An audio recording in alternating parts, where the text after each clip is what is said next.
नमस्कार मित्रांनो, iconic info मराठीमध्ये तुमचे स्वागत आहे. आज आपण पाहणार आहोत कोकणातील शिमगोत्सव. मी पाहिलेला हा आगळावेगळा शिमगोत्सव. तुम्ही जर हा पाहिला असेल तर सांगा, हा कोणत्या गावातील शिमगोत्सव आहे. कोकणात तुम्हाला वेगवेगळ्या ठिकाणी वेगवेगळ्या चालीरीती दिसून येत असतात. त्या सर्वांना महत्त्वाचे स्थान आहे. कोकणात तुम्हाला काही ठिकाणी देवीची पालखी म्हणजे प्रत्यक्षात देव नाचत आपल्या घरी येत असतात, तर काही ठिकाणी देवीचे निशाण असते ते घरोघरी आणले जाते. इकडे तुम्हाला सुरुवातीला जे 5 जण दिसून येत आहेत, त्यांच्या हातामध्ये 3 देवीचे मुखवटे आणि 2 देवीचे हात दिसून येत आहेत, ज्यांना साडी हे वस्त्र नेसवण्यात आलेले आहेत.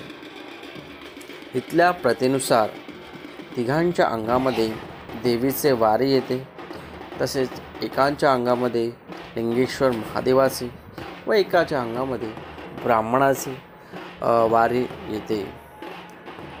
इकडे आता तुम्हाला व्हिडिओमध्ये दिसत आहे, कोण पुढे जात आहे तर कोणी मागे जात आहे. म्हणजेच ते देवीची गळाभेट घेत आहे.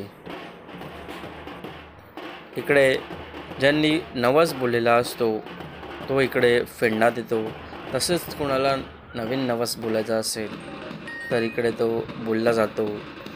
तसेच जे आपले वार्षिक हातभेटीचे जे नारळ असतात ते इकडे चढवले जातात. म्हणजे प्रत्येक कुटुंबाचा एक नारळ प्रत्येकप्रमाणे इकडे घेण्यात येत असतो. आता तुम्ही इकडे बघू शकता की ज्याने नवस बोललेला असतो तो इकडे फेडण्यात येतो. असे नारळाचे तोरण इकडे बांधण्यात येते.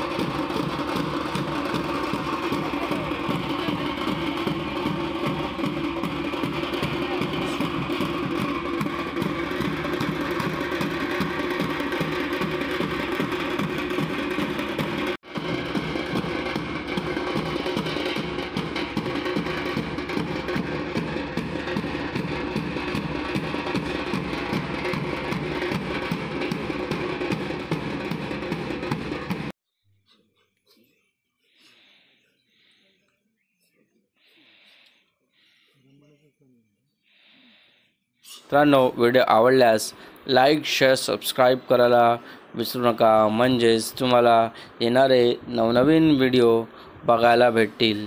जय हिंद, जय महाराष्ट्र.